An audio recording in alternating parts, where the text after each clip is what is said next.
ઓમ નારાયણઃ પરો વ્યક્તાત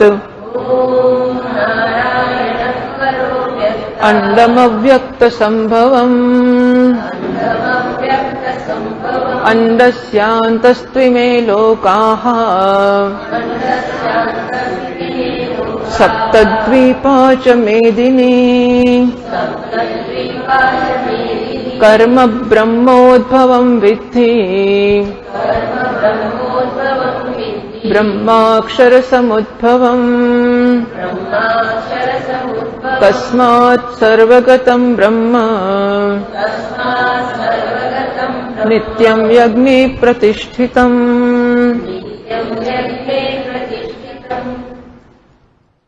કર્મ બ્રહ્મમાંથી જન્મેલું, વેદમાંથી જન્મ્યું છે, એટલે આ માટે પણ કર્મ કરવું જોઈએ. કર્મ આવું મહાન સ્થાન ધરાવે છે.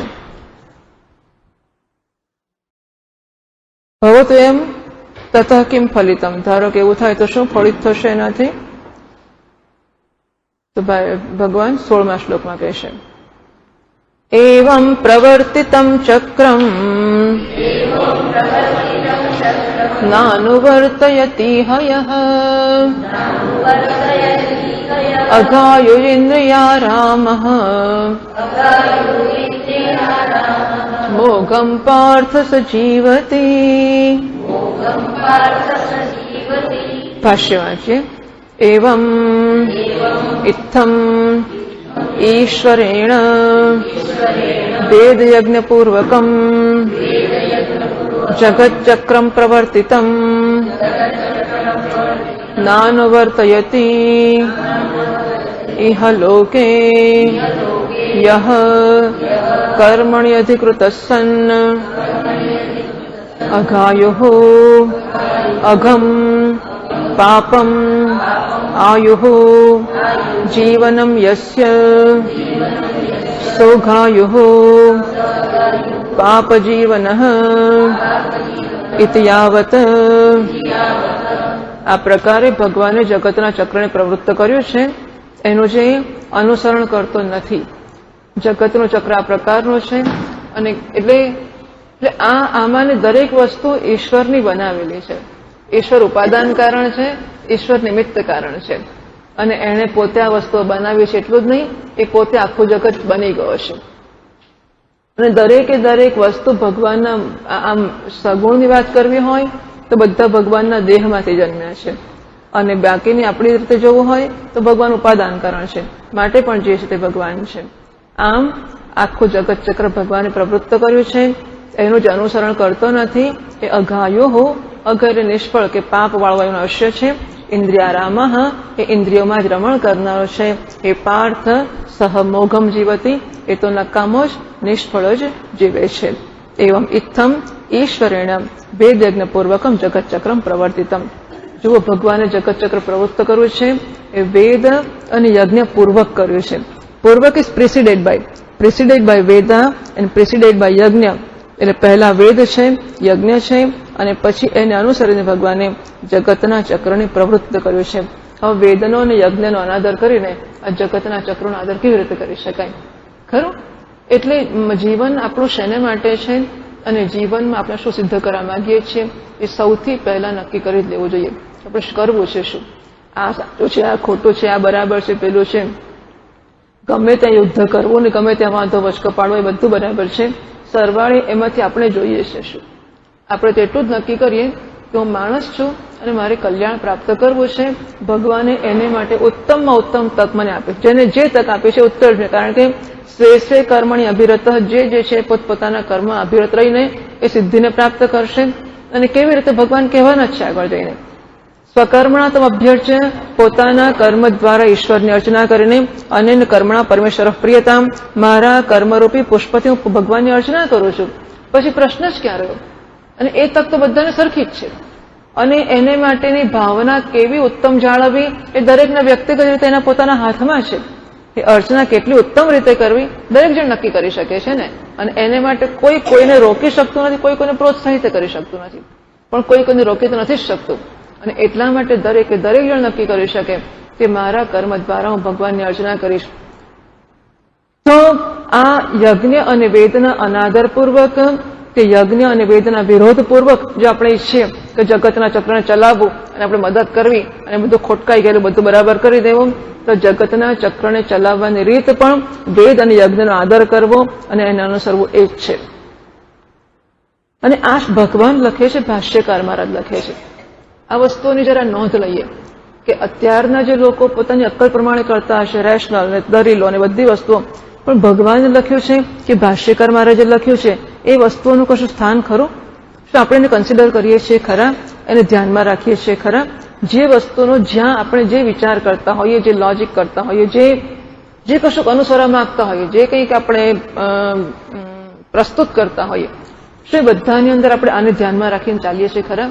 કે ભગવાને આવું કહ્યું છે અને ભાષ્યકાર મહારાજે આવું કહ્યું છે, જગતના ચક્રને ચલાવવું હોય તો યજ્ઞ અને વેદપૂર્વક આ જગતનું ચક્ર છે એ ભગવાને પ્રવૃત્ત કર્યું છે. અનુનવ અનુવર્તયતિ ઇહ લોકે, આ લોકમાં જે એ ચક્રનું અનુવર્તન કે અનુસરણ કરતો નથી. યહ કર્મણી અધિકૃત હસન, એ કર્મમાં અધિકારી હોવા છતાં કરતો નથી. અધિકારી ના હોય તો પ્રશ્ન જ નથી, પણ કર્મમાં અધિકારી હોવા છતાં જે કરતો નથી. અગાયો અઘમ પાપમ આયો જીવનમ, એનું આખું જીવન જ પાપમય છે. સહ અગાયો પાપ જીવન, એ તો પાપને જ જીવે છે. ઇતિ યાવત.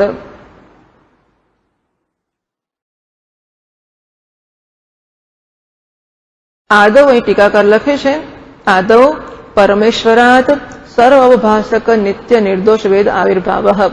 સૌથી પહેલા તો પરમેશ્વર જે સર્વનો અવભાષક છે એમાંથી નિત્ય અને નિર્દોષ એવા વેદનો ઉત્પત્તિ થઈ, આવિર્ભાવ થયો. તતઃ કર્મ પરિજ્ઞાનમ, એનાથી કર્મનું પરિજ્ઞાન થયું. તતઃ અનુષ્ઠાનાત ધર્મોત્પાદ, વેદમાં કહેલા કર્મો કરવાથી ધર્મની ઉત્પત્તિ થઈ. તતઃ પર્જન્ય, એમાંથી વૃષ્ટિ થઈ. તતઃ અન્નમ, એમાંથી અન્ન થયું. તતઃ ભૂતાની, એમાંથી ભૂતો થયા. પુનઃ તથૈવ ભૂતાનામ કર્મ પ્રવૃત્તિ, અને વળી પાછી આ ભૂતોની કર્મમાં પ્રવૃત્તિ થઈ, એ કર્મમાં યજ્ઞ થયા, એનાથી ભગવાન પ્રસન્ન થયો, એને ફળ આપ્યા. પર્જન્ય, અન્ન, ભૂત, આમ ચક્ર ચાલ્યું. ઇતેવમ પરમેશ્વરેણ પ્રવર્તિતમ ચક્રમ, આમ પરમેશ્વરે આ પ્રકારે જગતના ચક્રને પ્રવૃત્ત કર્યું છે. સર્વ જગત નિર્વાહકમ, એ સમગ્ર જગત, અહીં કોઈ જગ્યાએ માત્ર ભારત કે માત્ર અમુક વર્ણ એવું કશું આવતું જ નથી. આ ભગવદ્ ગીતા તો એટલો બધો મહાન ગ્રંથ દેખાય છે કે એમાં કોઈ જગ્યાએ કોઈ વર્ણનું નામ આવ્યું હોય કે કોઈ સંપ્રદાયનું નામ આવ્યું હોય કે સનાતન ધર્મનું કશું નામ, માણસનું જ નામ છે, ખરું કે નહીં? એટલે ગીતા ઉપર કોઈ પછી બ્રાહ્મણ ક્ષત્રિય વર્ણ આવ્યા, વર્ણો ચારે વર્ણોનું સર્જન, ચાતુર્વર્ણ્યમ મયા સૃષ્ટમ ગુણકર્મ વિભાગશઃ તસ્ય કર્તારમ વિદ્ધિ કર્તારમ અવ્યયમ કહ્યું ભગવાને, પણ એને અધિકારિત્વ જોડે જોડ્યું નથી. અધિકારિત્વ જોડે જોડ્યું નથી. મોક્ષને માટે એ અધિકારી છે બીજો નથી, એવું નથી કહ્યું. આ તો ખાલી વ્યવસ્થાના ભાગ પૂરતો જ કે ભાઈ તું આ માઇક ચલાવજે ને, તું રસોડે જજે ને, તું પેલું કરજે ને, તું પેમાં કયો ઊંચો ને કયો નીચો, સવાલ જ નથી. જેને ગાડી ચલાવતા હોય, ગાડી જેની પાસે એ ગાડી ચલાવે છે, ડોક્ટર કોઈ માદો પડે તો એને જુએ છે, વગેરે વગેરે. આમ ભગવાને બ્રાહ્મણ, ક્ષત્રિય, વૈશ્ય, શૂદ્ર કયા હોય તો વ્યવસ્થાના ભાગ રૂપે, અધિકારિત્વ માટે ભગવાને નથી કયા. સર્વ જગત નિર્વાહકમ યહ નાનો વર્તયતિ નાનો તિષ્ઠતિ સહ ગાયો પાપ જીવન મોઘમ જીવતી. હે પાર્થ, તસ્ય જીવનાત મરણમ એવ વરમ. અને તો મહારાજ કહે છે ટીકાકાર કે આવો જે માણસ છે કે જે જગતના ચક્રનું અનુસરણ કરતો નથી, એ તો જીવે એના કરતા મરે એ જ સારું છે. કેમ? મરવામાં શું સારું છે? જન્માંતરે ધર્મ અનુષ્ઠાન સંભવાત. આ જન્મમાં તો ધર્મ કરવાનો જ નથી, પણ મરી જાય અને નવો જન્મ લે અને કદાચ ત્યાં ધર્મનું અનુષ્ઠાન કરે એનું ભલું થશે ને. ધર્મ કોને કહેવાય? વૈદિક કર્મ, બરાબર? વૈદિક કર્મ એટલા માટે એનાથી અપૂર્વની પ્રાપ્તિ થશે, એ સિવાય નહીં થાય. અને તો બહુ આમ ઇટ્સ થ્રિલિંગ, અત્યંત રોમાંચક છે આ બધી વસ્તુઓ જાણવાની. તથા ચ શ્રુતિ અથો અયમ વા આત્મા સર્વેશામ ભૂતાનામ લોકઃ. શ્રુતિ કહે છે કે આ એક મનુષ્ય છે, હું ટીકા વાંચું છું. આ જે મનુષ્ય છે એ બધા જ ભૂતોનો આશ્રય છે. જુઓ મનુષ્યનું શું સ્થાન છે સમાજ, આખા જગતના ચક્રમાં. મનુષ્ય સમગ્ર સમાજનો, આ સમગ્ર બધા ભૂતોનો આશ્રય છે. કેવી રીતે? સહ યજ્જુહોતિ યજ્યજતે તેન દેવાનામ લોકઃ, એ જે હોમ કરે છે, જે યજ્ઞ કરે છે, એના દ્વારા એ દેવતાઓનો આશ્રય બને છે. અથયત અનુભ્રુતે તેન ઋષિણામ, અધ્યયન અધ્યાપન કરે છે, એના દ્વારા એ ઋષિઓનો આશ્રય બને છે.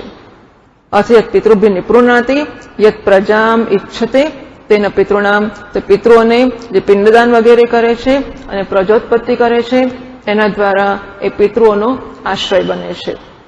અથયત મનુષ્યાન વાસયતે યત એભ્ય અશનમ દદાતિ તેને મનુષ્યાણામ, મનુષ્યોને વાસ આપે છે, એટલે કે નિવાસ અથવા આચ્છાદન આપે છે અને એમને ભોજન આપે છે, એના દ્વારા એ મનુષ્યોનો આશ્રય બને છે. અથયત પશુભ્ય તૃણોદકમ વિંદતી તેના પશુનામ, પશુઓને એ ઘાસ જળ વગેરે આપે છે, એના દ્વારા એ પશુઓનો આશ્રય બને છે.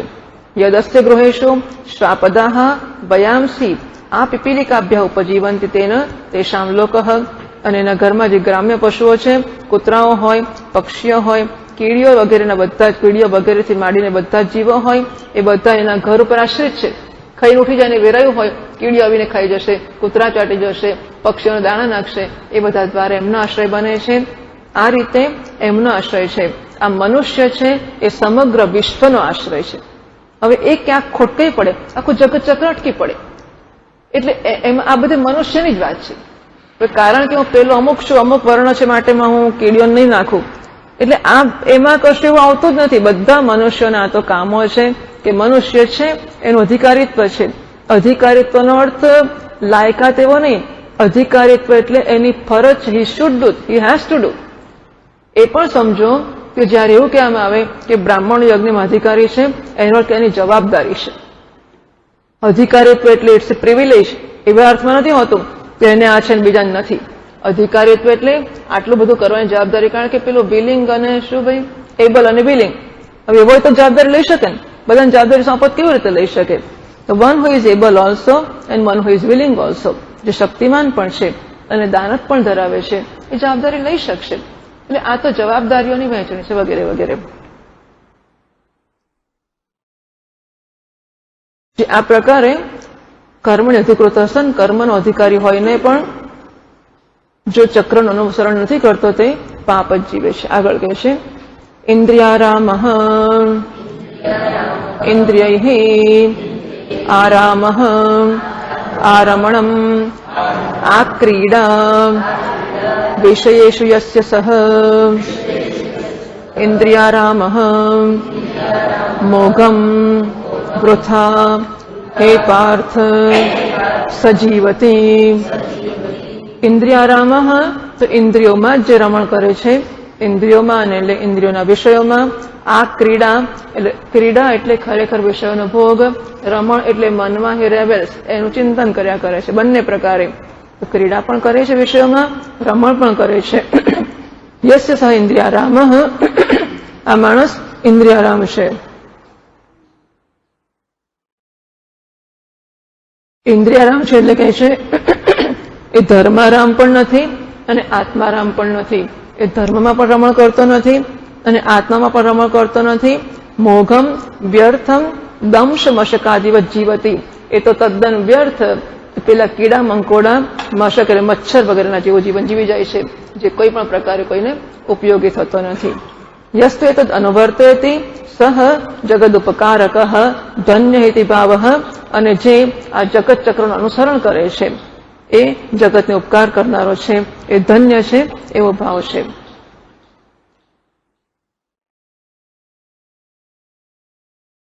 તસ્માત અગ્નેન અધિકૃતેન કર્તવ્યમ એવ કર્મ ઇતિ પ્રકરણાર્થઃ.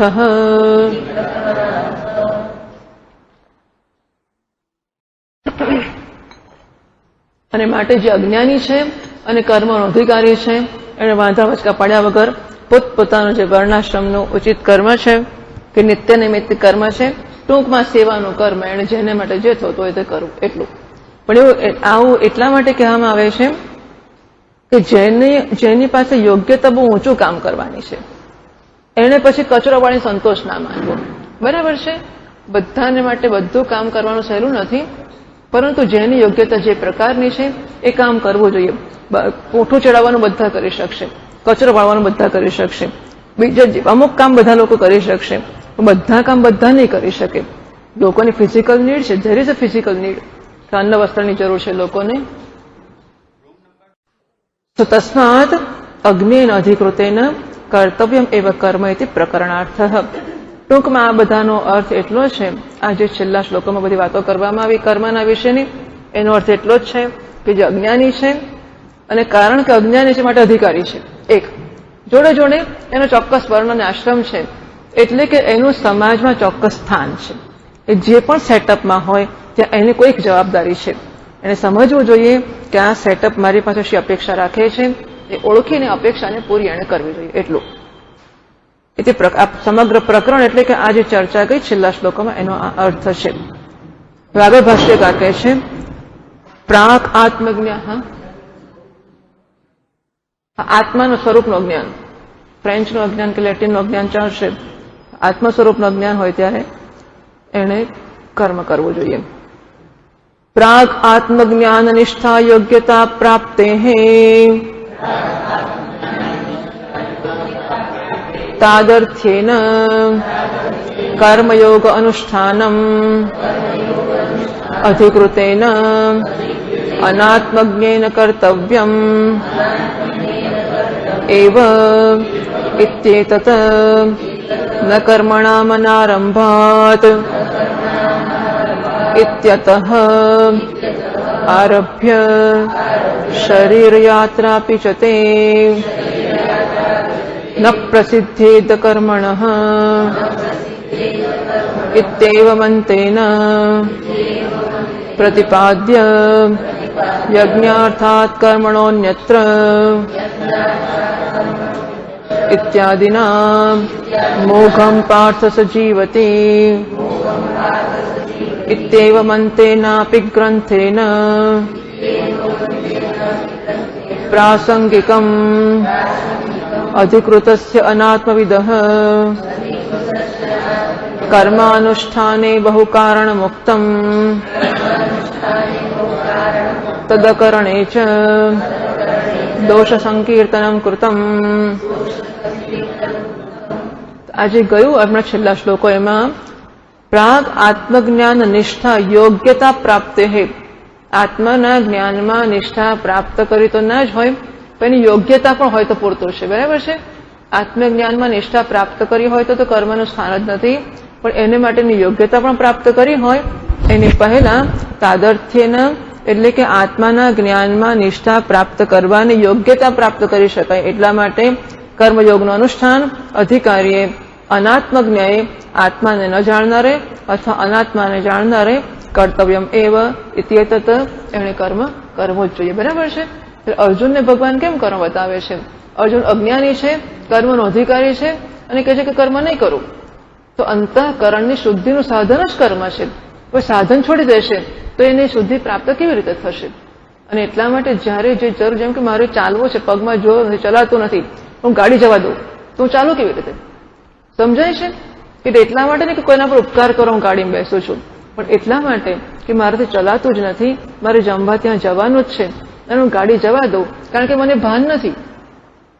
તો મને કોઈ સલાહ આપે છે કે ગાડી જવા ના દેશો, તમારે ચલાય નહીં, બહુ દૂર છે, ન ચાલીશ, બહુ દૂર છે, નહીં ચલાય, ગમે તેમ કરીને જઈશ, કશું જ નહીં થાય, એક જ રસ્તો છે આ ગાડી. એટલે કર્મ જ અંતઃકરણ શુદ્ધિનું સાધન છે. અને કર્મ એટલે કર્મયોગ, વ્યક્તિગત ફળની ઈચ્છા રાખ્યા વગરનો, વ્યક્તિગત વળતરની ઈચ્છા રાખ્યા વગર મારું જ્યાં જે પ્રદાન થાય એ હું કરું. એમ કરવાથી મને શું મળશે? એ તો જશે જ જશે, પણ હું આને જ આપું કારણ કે એ જ મારું કરશે. આ જે વાડા છે એ પણ જતા રહેશે. અત્યારે શું છે કે મારા ભાઈ હોય તો કરું, બીજો હોય તો ના કરું. એટલે એક તો આસક્તિનો પણ વાડો છે, બીજો વળતરનો વાડો છે. એક તો ભાઈ માટે આસક્તિ છે માટે હું કહું છું કે મારા ભાઈનું કરીશ, બીજા નહીં. અથવા તો એવું પણ છે કાલે સવારે જરૂર પડશે તો ભાઈ મદદ કરશે, રસ્તે ચાલવાનો થોડો કરવાનો છે, એટલા માટે હું ભાઈ બહેનની કે સ્વજનોની કે ચોક્કસ પસંદગીના લોકોની સેવા કરું છું. તો કર્મયોગ એટલે મને તક સેવા કરવાની મળી છે ત્યારે હું સેવા કરું છું. એટલે મારો ભાઈ છે કે નહીં એવું જોતો નથી, વળતર આપશે કે નહીં એ પણ જોતો નથી, મારા પ્રેમનું પાત્ર છે, આસક્તિનું પાત્ર છે, આ પ્રશ્ન જ નથી આવતો. એટલા માટે ઘણા લોકો તો એવા હોય છે કે આમ આવું કશુંક શિબિર જેવું હોય ને, કંઈક આવા પ્રોજેક્ટ હોય તો ભણવાના કે અધ્યયનની ઈચ્છા છે તો આવે જ માણસ, એ તો બરોબર જ છે. પણ કેટલાક લોકો એવા પણ હોય કે મારા વગર આ કામ કોણ, ભણવાની તો ઈચ્છા છે જ માટે આવે છે માણસ, પણ એને એ પણ ભાન છે કે હું નહીં જઉં તો આ કામ કોણ કરશે, તે મારે કામ માટે જવું જ જોઈએ. તો જે લોકો એવી રીતે જોડાય છે, એવું સમજે છે, કારણ કે આવે છે બધા કે બ્રહ્મ જ્ઞાન લઈને આવે છે એવો તો નિયમ છે જ નહીં, અને એટલા માટે અધિકારથી આવ્યા હોય, અજ્ઞાની હોય અને જ્ઞાન માટે પ્રાપ્ત કરવા આવે છે, બધા સમજે છે કે અંતઃકરણ શુદ્ધિની જરૂર છે. તો એ જવાબદારીઓ પડે છે કે આપણે જવાનું છે, તો મારા વગર ફાવે તો આવવું ને ફાવે તો ના આવવું, ને જે કરવું આજે આયા કાલે ના આયા, આ વખતે આયા પેલી વખતે ના આવ્યા, ઠીક છે હવે નથી જતા, એમાં શું? તો ના, મારી એક જવાબદારી છે કે મારે જવું જોઈએ. આપણે કંઈક કમિટમેન્ટ કર્યું છે, આપણે ભણવાનું છે, ભણવું એ પણ જવાબદારી છે. જોડે જોડે આટલું કામ કરવું એ જવાબદારી છે કે ધારો કે હું નહીં જાઉં તો થશે શું? અભિમાન માટે ને કે મારા વગર અટકી પડશે, પણ એ મારો, અથવા તો મારો ઇટ્સ એ પ્રિવિલેજ કે મને સેવા કરવાની મળે છે અને બહુ આનંદ આવે છે એટલે હું જઈશ. That's even better. મારા વગર અટકી પડશે એટલા માટે નહીં, પણ મને સેવાની તક મળશે, જોડે શ્રવણ તો મળવાનું જ છે. અને એટલા માટે આવી રીતે માણસના મનમાં એ ભાન હોય કે આપણે સેવા કરી શકીએ. કર્મયોગ અનુષ્ઠાનમ અધિકૃતેન અનાત્મજ્ઞેન કર્તવ્યમ. માણસ અનાત્માને જાણનારો છે કે આત્માને જાણનારો નથી, અને માટે અધિકારી છે, તો એને કર્મ કરવું જ જોઈએ છે. અને માટે આત્મજ્ઞાનમાં નિષ્ઠા પ્રાપ્ત કરવાની યોગ્યતા પ્રાપ્ત કરવા માટે. એવું ક્યાં કહ્યું? ન કર્મણામાં આરંભાત, ચોથા શ્લોકમાં કહ્યું, અધ્યાયના ત્યાંથી શરૂ કરીને શરીર યાત્રા પીચતે ન પ્રસિદ્ધ્ય કર્મણ, એ શ્લોકોમાં આ પ્રતિપાદન કરવામાં આવ્યું. અને ત્યાર પછી યજ્ઞ અર્થાત કર્મણોન્યત્ર 9મા શ્લોકમાં કહ્યું, અને 16મા શ્લોકમાં મોઘમ પાર્થ સજીવતી. આ જે શ્લોકો ગયા એ બધામાં પ્રાસંગિકમ, આ પ્રસંગ પ્રાપ્ત છે, આ મૂળ વિષય નથી ત્રીજા અધ્યાયનો, પણ છતાં પ્રાસંગિકમ કે અગ્નેન અધિકૃતેન કર્મ કર્તવ્યમ એવ. એને માટે અધિકૃતસ્ય અનાત્મવિદઃ કર્મ અનુષ્ઠાને બહુ કારણ ઉત્તમ. જે અધિકારી છે અને અનાત્મજ્ઞ છે, તો અનાત્મજ્ઞ એ જ અધિકારીત્વ વળી, બીજું શું? અનાત્મજ્ઞ હોવાને કારણે જે કર્મનો અધિકારી છે એણે કર્મ કરવો જ જોઈએ. એના માટે ઘણા બહુ કારણો કયા, ઇતશ્ચ, આ માટે પણ, આ માટે પણ, આ માટે પણ તારે તો અર્જુન કર્મ કરવું જ જોઈએ. નહીં કરું તો કઈ નહીં, મારા અંતઃકરણ શુદ્ધિ નથી જોઈતી, ના, તદ અકરણે છે દોષ સંકીર્તનમ કૃતમ. કરીશ તો ફળ તો મળશે જ, નહીં કરે તો ફળ નહીં મળે એટલું જ નહીં, પણ પાછું ઉલટું ફળ પણ મળશે. આ પણ શાસ્ત્રોની પ્રક્રિયા છે. તે હંમેશા સ્તુતિ અને નિંદા એને અર્થવાદ કહેવામાં આવે છે. જે કરાવવું યોગ્ય છે એની સ્તુતિ પણ કરવામાં આવે અને વિરુદ્ધની નિંદા પણ કરવામાં આવે. બહુ કારણમ, જો એ લખે છે ટીકાકાર કે બહુ બધા કારણો કહ્યા. તો કયા કારણો કયા? એક તો ઈશ્વર પ્રસાદ, ઈશ્વર પ્રસન્ન થશે. દેવતા પ્રીતિશ્ચ, દેવતા પ્રસન્ન થશે. અને આ ગુણો કહ્યા. દોષનું સંકીર્તન, તૈર દત્તાના પ્રદાયભ્ય યો ભુંક્તે તેન એવ સહ વગેરે દોષ પણ કહેવામાં આવ્યા. આગળ ભાષ્યકાર કહે છે, એવમ સ્થિતે કિમ એવમ પ્રવર્તિતમ ચક્રમ સર્વેણ અનુવર્તનીયમ આહોસ્વિત પૂર્વોક્ત કર્મયોગ અનુષ્ઠાન ઉપાય પ્રાપ્યામ અનાત્મવિદા જ્ઞાનયોગે નૈવ નિષ્ઠામ આત્મવિદ્ભિઃ સાંખ્યૈઃ અનુષ્ઠેયામ અપ્રાપ્તેન એવ इति एवं अर्थम अर्जुनस्य प्रश्नमाशंक्य स्वयं एव वा शास्त्रार्थस्य विवेक प्रतिपत्त्यर्थम एव तम वा एतमात्मानं विदित्वा निवृत्त मिथ्या ज्ञानास्सन्तः ब्राह्मणाः मिथ्या ज्ञानवद्भिः अवश्यं कर्तव्येभ्यः पुत्रैषणादिभ्यः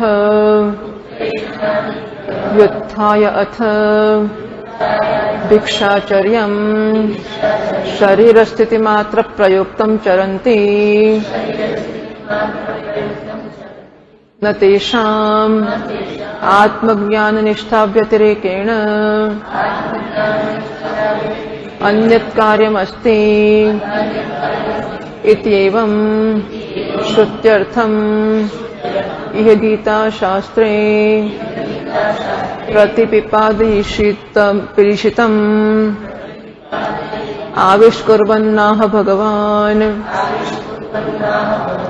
આવી સ્થિતિ જયારે છે ત્યારે શું આ પ્રકારે જે ચક્રને પ્રવૃત્ત કરવામાં આવ્યું છે તે સર્વેણ અનુવર્તનીયમ, શું આ જગત ચક્રનું અનુવર્તન બધાએ કોઈ પણ હોય માણસ છે માટે કરવું એવું આહોસ્વિત કે પછી પૂર્વોક્ત કર્મયોગ અનુષ્ઠાન ઉપાય પ્રાપ્યામ, આગળ કહેલા કર્મયોગ રૂપી અન્ના અનુષ્ઠાન રૂપી ઉપાયથી જે પ્રાપ્ત થાય છે એવી અનાત્મવિદા જ્ઞાન યોગેનૈવ નિષ્ઠામ આત્મવિદ્ભિ સાંખ્ય અનુષ્ઠેયામ અપ્રાપ્તેનૈવ, જ્ઞાન યોગ વડે સાંખ્ય લોકો જે આત્મનિષ્ઠા પ્રાપ્ત કરે છે તે આત્મજ્ઞાનીઓ વડે જે પ્રાપ્ત થાય છે એ જેણે પ્રાપ્ત નથી કરી એવા અનાત્મવિદ માટે છે. એવા અર્થમ અર્જુનસ્ય પ્રશ્નમાં આશંક્ય, અર્જુનને પ્રશ્ન થઈ શકે એવો એવી શંકા ભગવાન કરે છે. ભગવાન માને છે કે કદાચ અર્જુનને આવો પ્રશ્ન થઈ શકે કે તમે જે કર્મની વાત કરી એ બધા જ કરવાના કે આત્મજ્ઞાન જેણે પ્રાપ્ત નથી કર્યું એવા લોકો માટે જ છે અને આત્મજ્ઞાની માટે નથી, એવી શંકા અર્જુનને થાય. એ શંકા પ્રશ્નની શંકા કરીને અથવા તો સ્વયં એવા અથવા તો ભગવાન પોતે પોતાના તરફથી જ શાસ્ત્રાર્થસ્ય વિવેક પ્રતિપત્ત્યર્થમ એવ, શાસ્ત્રના અર્થને સારી પેટે વિવેકપૂર્વક જાણી શકાય એને માટે તમવા એતમ આત્મનમ, આ અર્થતઃ અનુવાદ છે. શ્રુતિના વાક્યનો મૂળ શબ્દતઃ નથી પણ શ્રુતિના વાક્યને અર્થમાં કહેવામાં આવે છે કે શ્રુતિએ કહ્યું છે તમવા એતમ આત્માનમ વિદિત્વા, એ આત્માને જાણીને એટલે કે નિવૃત્ત મિથ્યા જ્ઞાન સંત, મિથ્યા જ્ઞાનની નિવૃત્તિ જેની થઈ છે એવા થઈને બ્રાહ્મણો ચિંતનશીલ પુરુષો મિથ્યા જ્ઞાનવદ્ભિ અવશ્યમ કર્તવ્યેભ્ય, જે મિથ્યા જ્ઞાન ધરાવે છે એટલે કે શરીર મન બુદ્ધિમાં જેની અહમ બુદ્ધિ છે અને દેહાદિ ઉપાધિને જ જે આત્મા માને છે એવા લોકો માટે જે અવશ્ય કર્તવ્ય છે પુત્ર ઈષણા એટલે પુત્રની પ્રાપ્તિ કરવી, વિત્તની પ્રાપ્તિ કરવી અને લોકની કે યશ કે ભૂતિની પ્રાપ્ત કરવી, એમને માટે અવશ્ય કરવાનું કર્તવ્ય છે. એ બધામાંથી આ આત્મજ્ઞાનમાં નિષ્ઠા ધરાવનારા પુરુષે અથવા ધરાવવાની ઈચ્છા ધરાવનારા પુરુષે વ્યુત્થાયથ, વ્યુત્થાન કરી દઈને પછી ભિક્ષાચર્યમ, શરીરસ્થી માત્ર પ્રયુક્તમ, માત્ર શરીરની સ્થિતિને જાળવી શકાય એટલા પૂરતું, પછી સવારથી સાંજ આખો દોડ ભિક્ષાચરણ જ કરવું અને પછી નિરાંતે બેસીને ખાવું આખો દોડ એવું નહીં, માત્ર શરીરની સ્થિતિ જાળવી શકાય એટલા પૂરતું જ ભિક્ષાચરણ કરવું. ન તેષામ આત્મજ્ઞાન નિષ્ઠા વ્યતિરેકેણ અન્યત કાર્યમ અસ્તિ, આત્મજ્ઞાનમાં નિષ્ઠા પ્રાપ્ત કરવા સિવાય બીજું કોઈ કર્તવ્ય એમને માટે છે જ નહીં. એમને એક જ કર્તવ્ય છે આત્મજ્ઞાનમાં નિષ્ઠા પ્રાપ્ત કરવી, અને એમ કરતા કરતા ભૂખ લાગી જ જાય તો ભિક્ષા માગી આપી અને થોડા ટાઢા રોટલા બોટલાના કટકા મળે તો ખાઈ લેવા અને ફરી પાછા આત્મચિંતનમાં લાગી જવું. એતેવમ શ્રુત્યર્થમ ઇહ ગીતાશાસ્ત્રે, આ જે શ્રુતિનો કહેલો અર્થ છે એનો અહીં ગીતાશાસ્ત્રમાં પ્રતિવિપાદયિષિતમ, એ પ્રતિપાદયિતુમ ઇષ્ટમ, એનું પ્રતિપાદન કરવાની ઈચ્છા છે ભગવાનની. એ આવિષ્કુર્વન્નાહ ભગવાન, એના આવિષ્કાર માટે ભગવાન, આવિષ્કાર કરી રહેલા ભગવાન 17મા શ્લોકમાં કહેશે યસ્ત્વાત્મરતિરેવ સ્યાત આત્મતૃપ્તશ્ચ માનવઃ આત્મન્યેવ ચ સંતુષ્ટઃ તસ્ય કાર્યમ ન વિદ્યતે. તો છઠ્ઠા અધ્યાયમાં પણ કહેવાના છે આરુરુક્ષોર મુનેર્યોગમ કર્મ કારણમુચ્યતે યોગારૂઢસ્ય તસ્યૈવ શ્રમઃ કારણમુચ્યતે. કર્મ ક્યાં સુધી કરવું કે જ્યાં સુધી હું મારી જાતે પ્રસન્ન થઈ શકતો હોય અને એકલો બેસી શકતો હોય અને મને ખુશ કરવા બીજાની જરૂર ના પડતી હોય. ઇમોશનલ મેચ્યોરિટી એનો અર્થ આવો છે કે હું દુનિયા તો જે છે તે જ છે, પ્રારબ્ધ જે છે તે જ છે, સંજોગો જે છે તે જ છે, એવું પણ માનશો નહીં કે સંન્યાસી થઈ જઈશું એટલે પ્રારબ્ધ બદલાઈ જશે અને પછી સ્તુતિ થવા માંડશે બધે. એવું કેટલાય સંન્યાસીઓને ક્યાંય અપમાન થતા હોય, ક્યાં રસ્તે ફરતા હોય છે. એટલે કશાથી પ્રારબ્ધ બદલાતું જ નથી. પ્રારબ્ધ હોય એ પ્રમાણે માણસને સંજોગો, માન અપમાન, સુખ દુઃખ, શીતોષ્ણ બધું આવ્યા જ કરશે. આ બધા સંજોગોમાં અપસેટ થઈ જવાતું હોય કે ડિપ્રેશનમાં આવી જવાતું હોય ત્યારે આપણને કુટુંબની જરૂર પડે. બધા લોકો મનાવે કંઈ વાંધો નહીં, ચાલો આજે મારી મુશ્કેલી હોય તો પેલો આશ્વાસન આપે, કાલે એનું હોય તો હું કહેવા લાગુ. આમ બધા એકબીજાને થાબડતા ચાલ્યા કરે અને એમ કરતા કરતા જિંદગી પૂરી કરી નાખે. બીજું શું? દેટ ઇઝ ગૃહસ્થાશ્રમ કે સમાજ. કારણ કે બધાને જ મુશ્કેલી પડે, બધા જ થાકી જાય, બધાને મદદની જરૂર હોય, હૂંફની જરૂર હોય, પ્રેમની જરૂર હોય, આશ્વાસનની જરૂર હોય, એમ આપતા જાય. તમારા પરથી જેનો વારો આવે એ બધા અંદર અંદર શેર કર્યા કરે અને ચાલ્યા કરે. જે દાડે એવું જણાય કે મારી મુશ્કેલી આવશે એની સામે હું ઇમોશનલી નહીં તૂટી પડું, બરાબર. ભૂખ લાગે ને માગવું સાધુને બધી છૂટશે, જરૂરિયાતના અન્ન વસ્ત્ર માગી લેવા એ બધું તો એને છૂટશે જ, સમાજ આપે પણ છે, એને છૂટ પણ છે. પણ છૂટ ક્યાં નથી કે કોઈ બેસાડીને પ્રેમ કરે, કેમ છે, બહુ થાકી ગયા છે, આખો દાડો બહાર ફરીને આવીએ નોકરી કરીને કે કશું કરીને, પછી ઘરમાં આવીએ અને મા માથે હાથ ફેરવે, બેટા બહુ થાકી ગયો નહીં, અને હાશ આખા દાડાનો થાક ઉતરી જાય. કેટલું સારું લાગે કે મા આપણને પૂછે, હવે કોણ પૂછશે, બરાબર છે. This is an emotional need. અને આ જે જરૂરિયાતો છે એની જો રહી ગઈ હોય તો એને માટે ગૃહસ્થાશ્રમ જ એકમાત્ર અને શ્રેષ્ઠ સાધન છે. જો રસ્તે ચાલતા કોઈકની જોડે આવી આશા રાખવા ગયા પરસ્પર, તો એમાં સંબંધો ઊંધા જતા થઈ જ જશે અને પછી મુશ્કેલીઓમાં મુકાઈ જશે માણસો. અને જ્યાં મુશ્કેલીઓ થાય છે ત્યાં મુખ્યત્વે આ ઇમોશનલ નીડ કારણ હોય છે. ઇમોશનલ નીડ એટલે લાગણીના સ્તરની કે પ્રેમના સ્તરની કે હૂંફના સ્તરની, આશ્વાસનના સ્તરની જરૂરિયાત. કે કોઈ મને પૂછે અને મુખ્યત્વે માંદા પડીએ, તાવ આવે, ત્યારે એવું થાય કે કોઈ માથે હાથ ફેરવે, કોઈ પાસે બેસે, એવું ગમે માણસને. પણ સાધુને તાવ આવે તો કોઈ પૂછે તાવ આવ્યો છે કે નહીં, કોઈને ખબર ના પડે. એ તો એને મેળે ભીખ માંગતો હોય, ચાર બાજુ રખડતો હોય, કોને ખબર પડે કે તાવ આવ્યો છે. અને તાવ આવે એવું ખબર પડ્યા પછી દવા પાછું કોઈ લાવી આપે. આ તો બધું નારાયણ ગોઠવે તો જ થાય. છેવટે આપણે કોઈકને કહીએ કે ભાઈ આટલું કરો, કયા પછી કરશે કે નહીં, એ નારાયણની જ ઈચ્છા છે. તમે તૈયારી હવે જે અઘરી છે તો માંદા નથી પડ્યા ને બોલવું એક વસ્તુ છે, અને માંદા પડવો ને બોલવું એ બીજી વસ્તુ છે. વાત સાચી જ છે, પણ છતાંય એવું હોવા છતાં પણ he is free from emotional need, અથવા તો એની ખાતરી છે કે જ્યારે જોઈશે ત્યારે ભગવાન કરી લેશે. યોગક્ષેમનું વહન કરવાની જવાબદારી લીધી જ છે ને, તો જોઈશે તો એ નહીં કરે, એને ભાન નહીં પડે. આપણે સવારે કહ્યું જ કે આપણે કંઈ કરીશું એટલે આપણા લોકો મદદ કરશે. આપણે એટીએમમાં હશે એટલે બધી એટીએમની ઓફિસો નહીં હોય. ગમે ત્યારે ગમે ત્યાં અટકી પડ્યા તો નારાયણ બધે પ્રવેશ કરી શકશે, એ ગમે તે રૂપ લઈ શકશે અને કોઈ પણ જગ્યાએ ગમે તે રીતે આવીને મદદ કરી જ જશે. કૂતરા બિલાડાના રૂપમાં આવશે, રસ્તામાં ભૂલા પડે તો કૂતરો થઈને આગળ ચાલશે અને પાછળ પાછળ તમે પહોંચી જશો. નથી આવા અનુભવ થતા આપણને કેટલી વખત થાય છે. એટલે આવી વસ્તુઓ જીવનમાં બની હોય એની નોંધ લેવી. એ ભગવાને આપણને કેવી અચાનક, કેવી ચમત્કારિક રીતે મદદો કરી છે. અગેન એ કર્મ ફળો જ છે. અને માટે આપણે જઈશું, ધારો કે છોડીશું, ભગવાનનો ભરોસો રાખીશું. એક કૂતરાને રોટલી ખવડાવો ને તો એ પણ તમે જાઓ ત્યારે પહોંચલી પટપટાવીને પ્રેમ કરે છે. ભગવાનનું ભજન કરીશું તો ભગવાન એટલું કૂતરા જેટલું નહીં કરે. નાના છોકરાને ચોકલેટ આપો ને, આજે રોજ તમે 2-3 દાડા ચોકલેટ આપો તો એને કોઈ ચોકલેટ આપશે ને આપણને આપવા આવશે નાનું છોકરો. શું ભગવાન એટલું નહીં કરે? વિશ્વાસ કે શ્રદ્ધા નામની વસ્તુ જ ના હોય, આખો દોડો જય શ્રી રામ કર કરીએ, પણ સિક્યોરિટી આપણે બધી જાળવીને કરીએ કે ભગવાન તને મારું રક્ષણ કરતા નહીં આવડે, મારું પોષણ કરતા નહીં આવડે, એટલે એ બધું પકડીને બેસી રહીશ, બાકી તારું ભજન કરીશ. ભગવાનને બિચારાને દુઃખ ના થાય કે એની કોઈ શ્રદ્ધા કે વિશ્વાસ તો કરીએ જ ના એના ઉપર. જેનું તમારા મારા પર કરીએ. હું તમને આજે ખવડાવું તો મને ખબર છે કે તમે કાલે મને ખવડાવશો, તો જ ખવડાવું ને તો ખવડાવું જ છે ને. ભગવાન પર એટલી શ્રદ્ધા ના હોય એટલે યોગક્ષેમને વહન કરશે એ પણ ખરું. જોડે જોડે ઇમોશનલ મેચ્યોરિટી કે ઠીક છે, આપણે કોઈકને, કોઈ મારી જોડે બોલ્યું કે ના બોલ્યું, હું બધાને હરિયો હસતા મોડે કહી દઈશ કેમ છો, શું ચાલે છે, હા હું પૂછતોય નથી, કશો વાંધો નહીં. તો તસ્યૈવ યોગાર્ઘસ્ય, યોગ પર આરૂઢ થઈ ગયો છે એને માટે વશામઃ કર્મ ત્યાગ કારણ વચ્ચે એણે હવે બધી સેવાઓમાંથી મુક્ત થઈ જવું જોઈએ. તો ગીતા શાસ્ત્રમાં આ કહેવાને માટે યસ્તુ આત્મરતે એવ સ્યાત આત્મતૃપ્તશ્ચ માનવઃ આત્મન્યવ ચ સંતુષ્ટઃ તસ્ય કાર્યમ ન વિદ્યતે. જેનું રમણ પોતાનામાં જ છે, જેની તૃપ્તિ પોતાનામાં જ છે, આવો જે મનુષ્ય છે અને જેનો સંતોષ પણ પોતાનામાં જ છે, એને માટે કોઈ કાર્ય એટલે કોઈ કર્તવ્ય રહેતું નથી. સામાન્ય વ્યવહારમાં રતિનો અર્થ સ્ત્રી પુરુષનો સંબંધ એવો થતો હોય છે.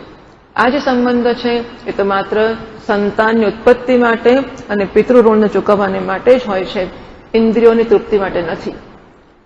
અને માટે જે મનુષ્ય આત્મરમણ, આત્મરતિ એટલે જે કોઈ પણ પ્રકારના સંસર્ગ વગર પોતે રમણ કરે છે, રમણ માટેને આ વસ્તુની જરૂર પડતી નથી.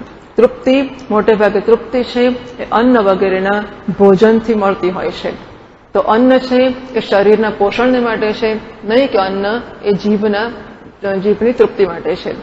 એટલે આ જે સંન્યાસી છે કે જ્ઞાની પુરુષ છે એ વિશેષ ભોજન વગર પણ તૃપ્ત છે. સંતુષ્ટિ મોટે ભાગે સંતોષ ધન વગેરે મળવાથી મળતો હોય છે.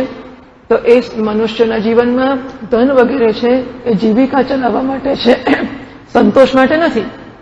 અને જ્ઞાની પુરુષ છે અથવા તો ધન અહંકાર વધારવા માટે વપરાતું. જોયું આટલા પૈસા છે, કેટલું ખાશે માણસ, અહંકાર માટે કે જો આટલા લાખો કરોડો અબજો રૂપિયા છે. તો ધન તો જીવન ચલાવવા માટે જ છે, અહંકાર વધારવા માટે નથી હોતું. તો જ્ઞાની પુરુષ છે એના વગર પણ સંતુષ્ટ છે. એટલે એની રતિ સ્ત્રી પુરુષના સંબંધમાં નથી, એની તૃપ્તિ છે એ ભોજન વગેરેમાં નથી, એનો સંતોષ છે એ ધન વગેરે પોઝેશનમાં કે પોતે ધરાવે છે એ માલિકીની વસ્તુઓ એમાંથી નથી. એવો આ માણસ જો છે તો એને માટે કોઈ કર્તવ્ય નથી. જ્યાં સુધી આ બધી ઈચ્છાઓ છે ત્યાં સુધી કર્તવ્ય છે, આ ઈચ્છાઓ નથી એને માટે કોઈ કર્તવ્ય નથી. ભાષ્યકાર કહે છે યસ્તુ સાંખ્ય આત્મજ્ઞાનનિષ્ઠ આત્મરતિ આત્મનિ એવ રતિ ન વિષયેષુ યસ્ય સહ આત્મરતિરેવ સ્યાત ભવેત આત્મતૃપ્તશ્ચ આત્મના એવ સંતૃપ્તઃ ન અન્નરસાદિના સમાનવઃ મનુષ્યઃ સંન્યસ્ય આત્મન્યેવ ચ સંતુષ્ટઃ. યસ્તુ સાંખ્ય એટલે કે આત્મજ્ઞાનમાં જે નિષ્ઠ છે એ મનુષ્ય આત્મરતિ આત્મામાં જ રમણ કરે છે, વિષયોમાં રમણ કરતો નથી. ભવેત આત્મતૃપ્તશ્ચ વળી એની તૃપ્તિ આત્મામાં જ છે, અન્ન રસ વગેરેમાં નથી. આ મનુષ્ય સંન્યસ્ય એ સંન્યાસ લઈને આત્મામાં જ સંતુષ્ટ પણ રહે છે. સંતોષો હિ બાહ્યાર્થ લાભેન સર્વસ્ય ભવતી તમ અનપેક્ષ્ય આત્મન્યેવ ચ સંતુષ્ટઃ સર્વતઃ ભીતતૃષ્ણઃ ઇત્યેતત ય ઈદૃશઃ આત્મવિત તસ્ય કાર્યં કरणीयं ન વિદ્યતે નાસ્તિ ઇત્યર્થઃ. સંતોષ સામાન્ય રીતે બહારના વસ્તુઓના લાભથી થતો હોય છે. એ બહારની વસ્તુઓની અપેક્ષા વગર જ કેટલા પૈસા છે, કેટલી સંપત્તિ છે, કેવડો મોટો આશ્રમ છે કે કેટલું મોટું ફોલોઈંગ અનુયાયી વર્ગ છે, આ બધાની ચિંતા કર્યા વગર જ જેને સંતોષ છે. સર્વતઃ ભીત તૃષ્ણ એ બધી જગ્યાએથી તૃષ્ણા વગરનો છે. આવો જે આત્મવિદ છે એને માટે કોઈ કાર્ય કરણીય કે કર્તવ્ય હોતું નથી. અને વળી કિંચ નૈવ તસ્ય કૃતેનાર્થઃ ન કૃતેનેહ કશ્ચન ન ચાસ્ય સર્વભૂતેષુ કશ્ચિદર્થવ્યપાશ્રયઃ. આવો જે જ્ઞાની પુરુષ છે એને માટે કશું કરીને કશું મેળવવું નથી. મંદિરમાં રોજ પૂજા કરવી એમાં શું મેળવવું છે? કરો વાંધો નહીં, ના કરો વાંધો નહીં. કશું કરીને કશું મેળવવા માટે એને કોઈ રસ જ નથી. તો ન કરવાથી ગુમાવવાનું થશે અથવા ન કરવાથી અનર્થ થશે. ન અકૃતેન કશ્ચન અનર્થ, એ કંઈક નહીં કરે સારું કામ તો એનાથી અનર્થ થઈ જશે એવું પણ એને નથી. ન ચસ્ય સર્વભૂતેષુ કશ્ચિદર્થ વ્યપાશ્રય, અને કોઈ વ્યક્તિ કે કશાકની પાસેથી એને ચોક્કસ પ્રકારનો કંઈ આશ્રય કે અપેક્ષા હોય કે કંઈક મેળવવું હોય એવું પણ નથી. જે આવે એની જોડે વાત કરે છે, એને પ્રેમ કરે, સેવા કરે, જે કરવો સંબંધ કરવો હોય તે કરે. પણ આમ કરીશ માટે મારી જોડે આ બોલશે અને મને કંઈક મળશે, આ સેવા પૂજા કરીશ તો ભગવાન આટલી કૃપા કરશે, આ નહીં કરું આટલું ગુમાવીશ અને પાપ લાગશે, આવી કોઈ જાતની ચિંતા આ જ્ઞાની પુરુષને નથી. તો આ ચિંતા જે છોડે જ્ઞાની છે એવું નથી. હા, ઇટ્સ એ કોન્સિક્વન્સ. એનું જે આત્મજ્ઞાન અને પૂર્ણતામાં નિષ્ઠા છે ને એનું સહજ પરિણામ આ છે કે આ વસ્તુઓ માટેની ચિંતા એને રહેતી જ નથી. નૈવ તસ્ય परमात्मरतेः कृतेन कर्मणा अर्थः प्रयोजनम् अस्ति अस्तु तर्हि अकृतेन अकरणेन प्रत्यवायाख्यः अनर्थः न अकृतेन इह लोके कश्चन कश्चिदपि प्रत्यवाय प्राप्तिरूपः आत्महानिलक्षणो वा नैवास्ति। તો એને પરમાત્મા રતિમાં પરમાત્મામાં જ જેની રતિ છે એને હવે કોઈ પણ કર્મ કરવાની પાછળ કોઈ પ્રકારનું પ્રયોજન છે જ નહીં. તો ના કરવાથી કશો પાપ લાગશે? ન અકૃતેન અસ્તુ તરી અકૃતેન અકર્ણેન પ્રત્યવાયાખ્યો અનર્થ. તો પછી એવું તો ખરું જ નહીં પણ કે ના કરે તેને પ્રત્યવાય નામનું પાપ લાગશે. ન અકૃતેન ઇહ લોકે આ લોકમાં ન કરવાને કારણે એને કોઈ પણ પ્રત્યવાય પ્રાપ્તિરૂપ આત્મહાનિ લક્ષણવાન પોતાની કશીક હાનિ થઈ જાય એવું પણ નથી, અથવા પાપ લાગી જાય એવું પણ નથી, એને કોઈ અનર્થ થતો જ નથી. ન ચાસ્ય સર્વભૂતેષુ બ્રહ્માદિ સ્થાવરાંતેષુ ભૂતેષુ કશ્ચિદર્થ વ્યપાશ્રયઃ પ્રયોજન નિમિત્ત ક્રિયા સાધ્યો વ્યપાશ્રયઃ વ્યપાશ્રયણમ કંચિદ ભૂત વિશેષમ આશ્રિત્ય ન સાધ્યઃ કશ્ચિદર્થોસ્તિ યેન તદર્થા ક્રિયા અનુષ્ઠેયા સ્યાત. કે એને બ્રહ્માથી માંડીને સ્થાવરાંતેષુ કીડી મંકોડા કે અમીબા કે ઘાસનો તણખલો લો સ્થાવરમાં ગમે તે ગણો કે બ્રહ્માજી તો એને કોઈની પાસેથી કશું મેળવવું જ નથી. બ્રહ્માને કે તારે જે કરવું હોય તે કર, તારે કૃપા કર ના કર. કદાચ તો બ્રહ્માજીને જરૂર પડે ને તો એને યાદ કરે. હા, એને કોઈની પાસે જોઈતું તો નથી જ, પણ ધારો કે બ્રહ્માને કે વિષ્ણુને કે શંકરને જરૂર પડે કે સંસારમાં આટલું કામ કરાવવું છે, એ યાદ કરે કે પેલો જ્ઞાની પુરુષે પકડો એને અને એને કને કંઈક કામ કરાવો. હરી ફરીને ખાઈને ભિક્ષાઓ ખાઈ ખાઈને ફર્યા કરે છે, ચાલો એને કને કશું કામ કરાવી દો. તો બ્રહ્માજીને યાદ કરે એવું બને કે વિષ્ણુ કે શંકર યાદ કરે, બાકી એ યાદ કરે કે બ્રહ્મા કેમ છે અને શંકર ને વિષ્ણુ કેમ છે, એને કોઈની પાસે કશું જોઈતું જ નથી. આ બધા જ સંબંધો, બધી જ વસ્તુઓ છે એ પરસ્પરની અપેક્ષા માટે જ છે અને કશું જોઈતું નથી. એટલે એ પેલું યાદ રાખવાનું કે કોનું શું કર્યું, કે આનું કર્યું નાનું ના કર્યું, એ બધા સોદાઓ જ હોય છે અને એટલે પરસ્પર અપેક્ષા આવી જ જાય છે.